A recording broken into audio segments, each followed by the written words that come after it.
Las aves poseen el sistema respiratorio más eficaz de todos los vertebrados. Mientras que un escalador llega esforzadamente y con ayuda de oxígeno a la cumbre, un buitre puede volar por encima de los 10.000 metros sin problema. De hecho, una de las principales adaptaciones que permite a las aves volar es su eficaz sistema respiratorio, que es capaz de asegurar la oxigenación tisular incluso cuando la presión de oxígeno es baja en la atmósfera, y soportar además el enorme coste energético que supone volar. Se estima que es entre 2,5 a 3 veces mayor que correr. El sistema respiratorio aviar tiene una peculiar organización anatómica, con pulmones rígidos y pequeños, no distensibles como los de mamífero, y el paso de aire a su través se consigue gracias a unas estructuras membranosas muy distensibles llamadas sacos aéreos. Para albergar este voluminoso sistema de sacos aéreos, las aves carecen de diafragma y el sistema respiratorio ocupa gran parte de la única cavidad corporal. El funcionamiento básico del sistema respiratorio aviar se puede considerar muy similar al de un fuelle. La parte interna y flexible del fuelle representa a los sacos aéreos y las palas representan los músculos de la pared corporal, intercostales y abdominales. Cuando la pared corporal está relajada, se expande y genera presión negativa de succión en los sacos aéreos, provocando la entrada de aire. Por el contrario, el cierre del fuelle representa la contracción de los músculos de la pared corporal que comprime los sacos aéreos, expulsando el aire al exterior. Por lo tanto, la fase activa de la respiración en las aves es la expiración, que es cuando se produce contracción muscular, mientras que en la inspiración el aire entra pasivamente succionado por la presión negativa. El número de sacos aéreos es variable, típicamente son 9 y se dividen en un par de sacos cervicales, un saco interclavicular, un par de sacos torácicos anteriores, otro de sacos torácicos posteriores y un par de sacos abdominales. Funcionalmente los dividimos en dos grandes grupos, un grupo de sacos anteriores y otro grupo de sacos posteriores. Esta disposición hace que la circulación de un volumen dado de aire por el pulmón requiera de 2 ciclos respiratorios completos, es decir, de 2 inspiraciones y 2 expiraciones.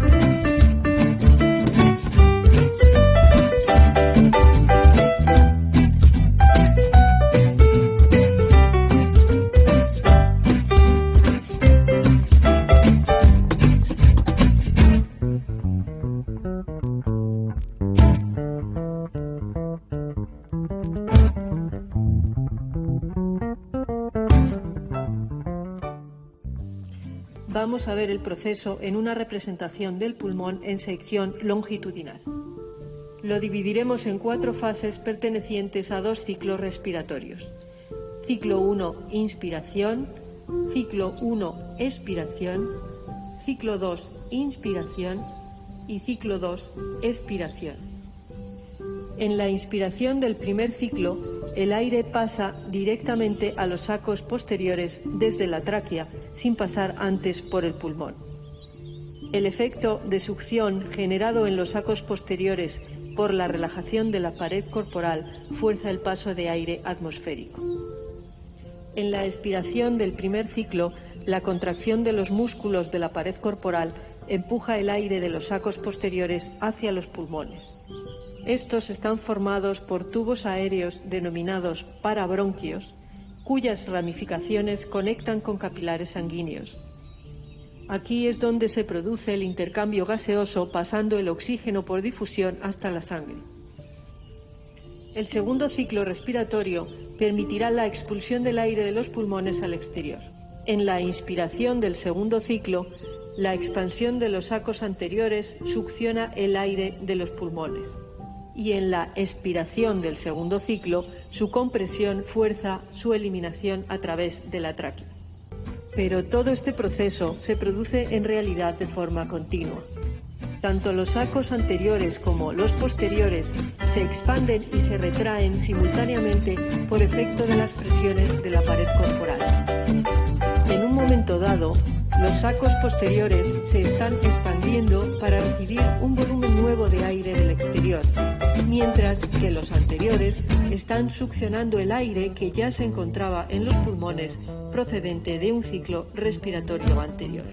El aire fluye continuamente por el sistema respiratorio aviar, aunque un volumen dado de aire tardará 2 ciclos respiratorios completos en salir de nuevo al exterior. Este sistema tiene la ventaja de permitir que los pulmones reciban aire fresco tanto durante la inspiración como durante la expiración.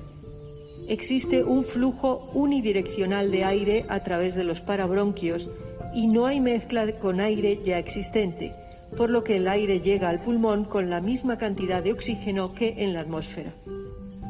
Los parabronquios se ramifican en capilares aéreos que entran en contacto con capilares sanguíneos formando la barrera respiratoria. El aire fluye por los parabronquios desde su extremo proximal hasta su extremo distal y en su camino el oxígeno va difundiendo a los capilares que encuentra a su paso. El flujo sanguíneo cruza perpendicularmente los parabronquios y se establece un flujo a contracorriente aire-sangre, ya que ambos circulan en direcciones opuestas. Este sistema a contracorriente permite un intercambio de oxígeno mucho más eficiente. En el parabronquio, la cantidad de oxígeno va descendiendo de su extremo proximal a su extremo distal a medida que el aire va circulando y el oxígeno va difundiendo a la sangre. La consecuencia de este gradiente de oxígeno en el parabronquio es que los capilares se enfrentan a aire con diferente contenido en oxígeno dependiendo de su posición en el pulmón. Los más cercanos a la zona proximal de los parabronquios, por donde entra aire fresco, reciben gran cantidad de oxígeno y la oxigenación de la sangre en ellos será muy alta. Por el contrario, los capilares localizados en la zona distal del parabronquio reciben aire con menor cantidad de oxígeno y, por lo tanto, consiguen menor oxigenación sanguínea.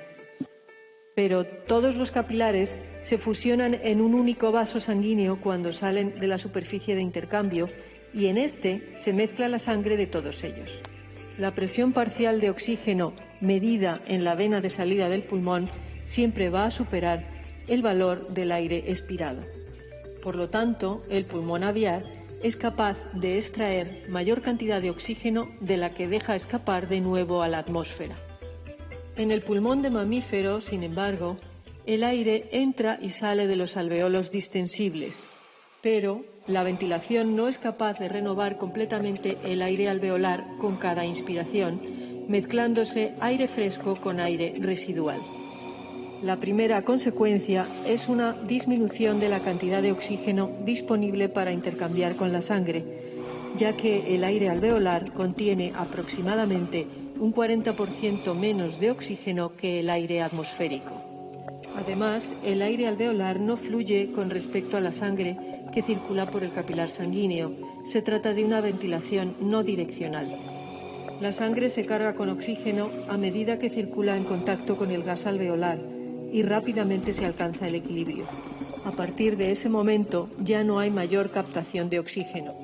La consecuencia es que la presión parcial de oxígeno que se consigue en la sangre oxigenada que sale del pulmón es siempre menor a la del aire expirado. Por lo tanto, los pulmones de mamífero no consiguen extraer tanta cantidad de oxígeno como la que dejan escapar de nuevo a la atmósfera. Esta mayor capacidad de oxigenación sanguínea del pulmón aviar se hace esencial cuando la cantidad de oxígeno atmosférico es muy baja. En situaciones de hipoxia, solo las aves voladoras son capaces de oxigenar suficientemente sus células.